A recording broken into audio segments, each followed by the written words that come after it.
माझे नाव रुचिका संतोष सीतापुरे. मी इयत्ता 8वीत शिकते. माझ्या शाळेचे नाव आत्मा मालिक माध्यमिक व उच्च माध्यमिक गुरुकुल कोकमठाण, तालुका कोपरगाव, जिल्हा अहमदनगर. माझ्या भाषणाच्या विषयाचे नाव आहे लाभले आम्हास भाग्य बोलतो मराठी. लाभले आम्हास भाग्य बोलतो मराठी.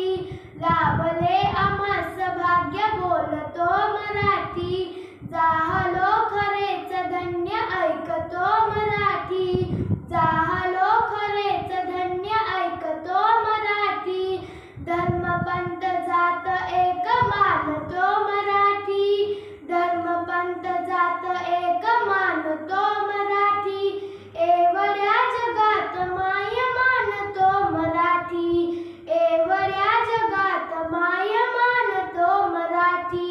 बोलतो मराठी, ऐकतो मराठी, जाणतो मराठी, मानतो मराठी.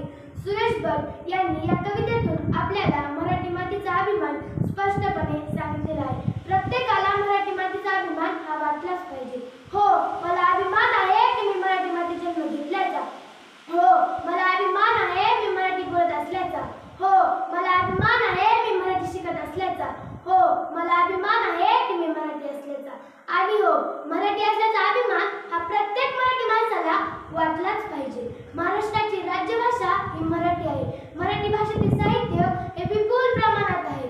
मराठी बोलणाऱ्या प्रत्येक माणसाला मराठी भाषेचा अभिमान हा वाटलाच पाहिजे.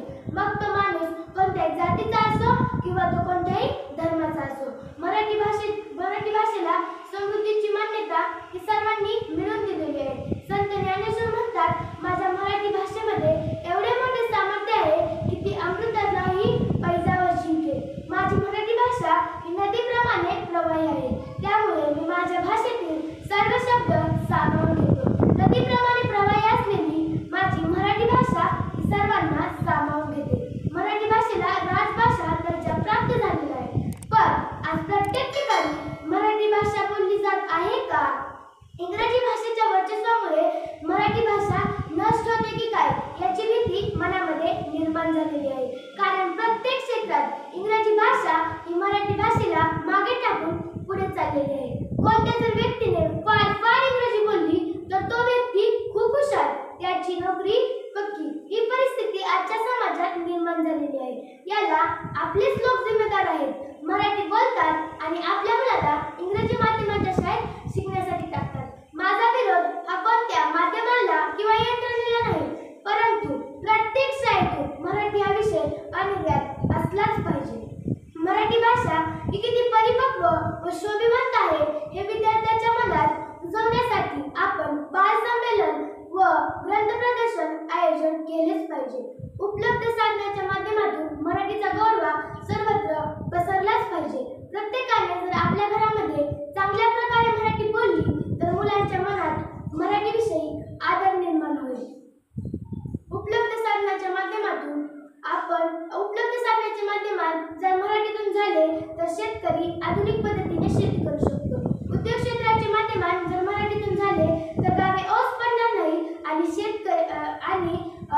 शहराची लोकसंख्या वाढणार नाही. तंत्रज्ञान जर मराठी माध्यमातून झाले तर गावातल्या लोकांचा प्रश्नच उरणार नाही. म्हणजेच शहरातली प्रगती ही गावातल्या लोकांपर्यंत पोहोचेल. म्हणून मला असे वाटते, माझ्या मराठी मातीचा लावा लल्लाटासाठी राहा. माझ्या मराठी मातीचा लावा लल्लाटासाठी राहा. ज्याच्या संगमाने दर्या खोऱ्यातील शिरा, ज्याच्या संगमाने जाग्या दर्या खोऱ्यातील शिरा, ज्याच्या खुशीतून जन्मले दुर्बल हात, ज्याच्या खुशीतून जन्मले दुर्बल हात, दुर्बलाधीराने केली मृत्यूवरी मात, दुर्बलाधीराने केली मृत्यूवरी मात. कुसुमाग्रज यांच्या या ओळीतून आपल्याला मराठी मातीचा अभिमान स्पष्टपणे लक्षात येतो. कुसुमाग्रज यांनी आयुष्यभर मराठीचा सन्मान